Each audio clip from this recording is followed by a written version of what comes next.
Poglejmo, kako se bo razpletel tek prve skupine. Zelo hitro začenja Izabela Eržen.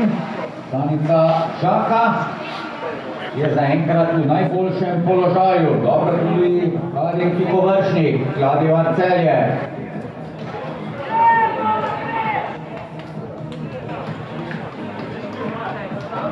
Na polovici proge ni še nič odločenega v tej skupini, to seveda ni pretek, pač pa glede na čase bodo na koncu tekmovalke obeh skupin razvrščene končni vrstni red.